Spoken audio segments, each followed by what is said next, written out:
right, folks, another Sunday, another defeat. And that, of course, has been commonplace when it comes to the Jets and the Giants, as we all know. Jets losing to the Ravens 23-10 on Sunday. And, of course, the Giants blowing another game. Fifth time this year they have blown a game late in the second half, losing to the Lions 34-27 on overtime.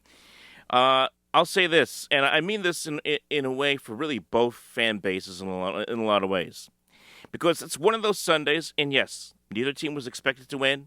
I didn't think the Jets or the Giants certainly had a chance to win this game. Everybody thought they were going to get blown out. It was even in the case in the point spread. Jets were a 13.5-point underdog to the Ravens. Giants were 10.5-point underdogs to the Lions. Nobody thought they had a chance to win these games. But what drives you crazy from the fan standpoint is when you have these kind of games where you're sitting there and you're watching it and you're seeing your team play well. You're seeing your team actually have a lead, and you're thinking to yourself as they have that lead, could they actually find a way to do this? Could they actually find a way to pull out an upset on the road against a playoff team, let's say like in the Jets' case, like the Ravens, in the Giants' case, like the Lions? And you're starting to reel yourself into it, and then all of a sudden the bottom falls out, and then the game turns out the way, well, you kind of figured it would, with both of these teams finding ways to lose. It's just that kind of season. And that's why these two teams are where they are. The Giants at 2-10, Jets at 2-9. If you are a fan of the Tankathon, especially from the Jet fan standpoint, this is great for you because you think, hey, we get closer to that pick for Fernando Mendoza. But let's be honest. You're sitting there, you're watching these games. It's hard not to want to see your team win these games, especially if you have a chance to pull out a big upset. Why not? You're seeing your team play well early on. You want to see them pull out and find a way to get a win. But this is what happens with teams that are not great teams. They just find ways and they invent ways to lose a ball game. In the case of the Jets, we'll start there as they again lose 23-10 to the Ravens on Sunday. A lot of people are going to make a lot about the fumble by Breece Hall in the fourth quarter, and there's no question about it. The Jets are driving. They're down 20-10 at this point in the fourth quarter.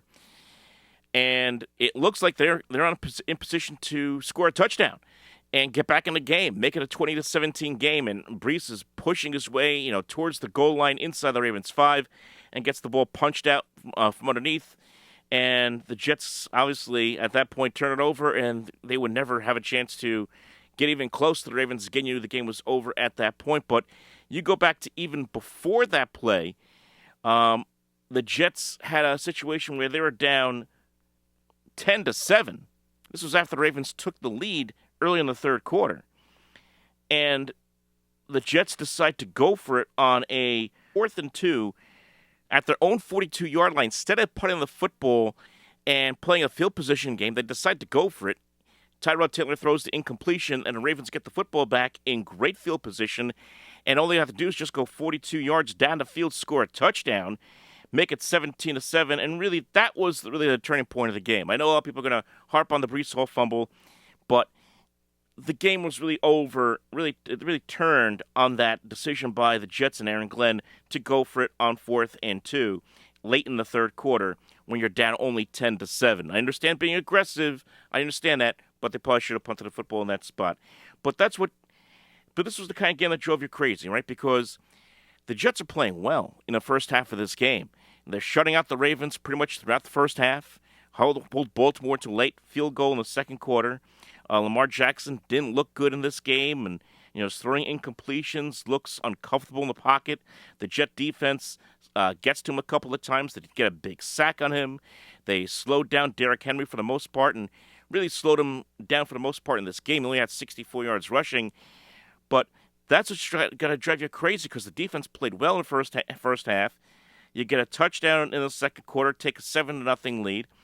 Tyrod Taylor's making some plays. Not great, but he's making some plays for the offense in the passing game.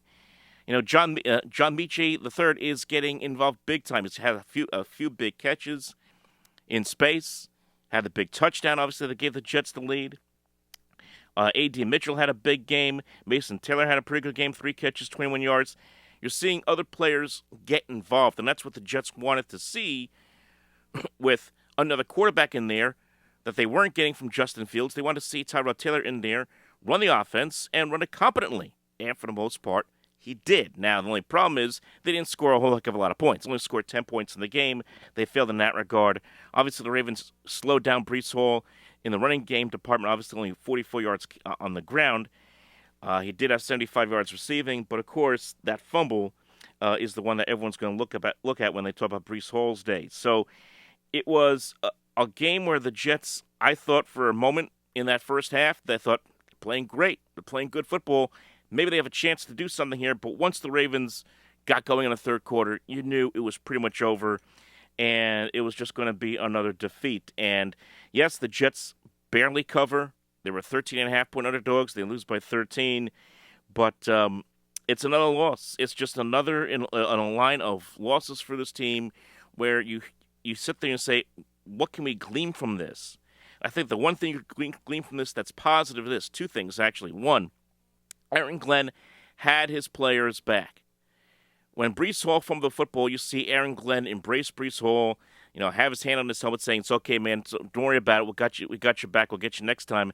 And then in the press conference says that he is always going to have his back no matter what, and that things just happen.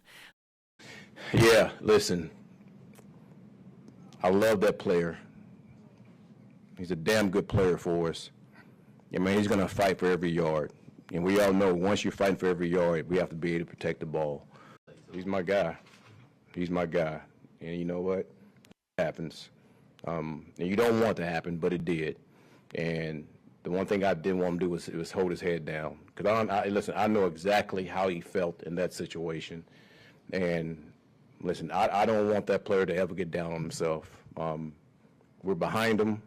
Every player's behind him. And I think you saw that from the defensive players coming up and talking to him also, because he's a hell of a player for us, and he's going to make a lot of plays for us. I know that, so I'm behind that player 100%. I got to admit, I like hearing that from the head coach. When you have the head coach go out there and vouch for his players the way Aaron Glenn just did for Breece Hall, how do you not want that guy to not win? How do you not root for a guy like that? I really hope they figure this out. Not obviously this year is this year; it's over. But I would love to see this team with this head coach figure this out in the coming years. Because when you hear that, you want to run through a brick wall for somebody like that. You really do. When someone is going to go out there and speak the truth, speak truth to power, that he has his players back in that regard. That was fantastic to hear. And I also like the fact that the Jets showed some fight in this game. Against a team that is certainly on paper much superior than they are in all facets. And they gave the Ravens, for the most part, a game. They gave them a battle in this one, and that is something that you have to take away from this as a positive. It's not a moral victory by any chances, but you'd like to see some of these other guys get involved. I mentioned like John Michie getting involved, and the receiving, some of the guys on the wide receiver getting involved. I thought the defense, for the most part, played well. Again, still can't force a turnover. If they can only force one, maybe that's a different ball game. But for the most part, they played well. So there are some things to take away as a positive for a team that's really going nowhere. Now, of course, if you want to sit there and play the draft game and worry about what's the Jets' draft position, well, now here we are on a Sunday night going into a Monday, and if the draft were held today, the Jets would be the number 3 pick, and ahead of them would be the Giants and the Titans. Of course, the Giants are not taking a quarterback next year. Titans, we think, are not going to take a quarterback next year with Cam Ward. So if Fernando Mendoza is their guy, and if you want to believe that he is their guy, he could be there for them potentially if that's indeed the draft order when we get towards the end of the season. So for those fans who want to be all in on a tankathon, not me, but that is, I guess, you can rest some laurels on that. But still, a disappointment of a game because the Jets had a chance with a reeling Baltimore team at home, sneak out of there with a bit of a surprise game. But it just did not. It just came apart there in the second half. As for the Giants, probably the more disappointing effort of the two games. Probably the more disappointing effort of the two games comes from the Giants on Sunday because they had a 10-point lead in this game. 5 times this year, the Giants have had leads in the fourth quarter. 5 times they have blown those leads, and 5 times they have lost those games. Yet still, the Giants have not made a change at defensive coordinator, and even in his postgame comments, interim head coach Mike Kafka defending Shane Bowen, saying that I have a lot of confidence in Shane and his entire staff. Well, it's getting hard to stand by that each week in and week out when the Giants are blowing games left and right. And this was a huge blown opportunity for the Giants. Not, again, forget draft position, forget the fact that they're 2-9. You take these records and you throw it out, and you try to go out there and you try to win a game, and you try to send a message to the league saying, hey, we're going to come out there and play good football. And you get a huge day from Jameis Winston, throwing for 366 yards passing in this game. As a team, the Giants run the football for 122 yards. They have over 500 yards on offense in a game where both teams combined for over 1,000 yards of offense in this game. Wendell Robinson goes off for the game of his life, 156 yards receiving and a touchdown. These are things that were huge in this game, and here are the Giants, fourth quarter, now up by a score of 27-17, and they just find a way to lose this game. Detroit, very quickly, Jahmyr Gibbs, a 49-yard run, cuts the Giants' lead to 3, 27-24, and then inexplicably, and if there is one decision that Mike Kafka is going to regret, it's going to be at the end of this game when the Giants are up by 3. And you know where I'm going with this, folks. They're up by 3, and they're right there at the goal line. So now it's 4th and goal at the Detroit 6. And instead of kicking the field goal at that point to make it a 6-point game, the Giants decide to go for it. And, of course, Jameis Winston's pass down the middle to the tight end, knocked away, incomplete. And the Giants turn the ball over on downs. The Lions get in field goal range to kick the game-tying field goal. And just like that, we go into overtime. And, well, the rest is history, as we all know. One play in overtime. Okay, and you get the huge touchdown by Gibbs, who just ate the Giants alive, 69 yards on the carry. For the touchdown that gives the Lions lead. And, of course, they would go on to win 34-27 as the Giant defense, again, can't stop anybody. 17 more points given up in the fourth quarter of overtime by this Giant defense. There's not much else to say. If the Giants played even a smidgen of defense in any of these 5 games they have blown this year, that 2-10 record would be, 7-5? They would be in the mix. Brian Dable probably would still be the head coach. A lot of things might be different. So, yes, you can sit there and say, Jameis Winston played great. Maybe the Giants should have gone with this guy instead of Russell Wilson at the start of the year. You could say all those things. Doesn't matter now when the Giants find a way to lose a game that they could have won against a reeling Detroit Lions team. And that's what's annoys me about this Sunday for the 2 local teams, because both the Ravens and the Lions weren't playing great in these games. They were right there for the taking for both the Jets and the Giants, and they failed to do that. And that's what's going to drive you crazy, and that's why they are what they are. So the Giants 2-10, 0-7 on the road. We'll see if they, will they make a change at defensive coordinator right now? Probably not. I'm sure they probably won't do it until the end of the season.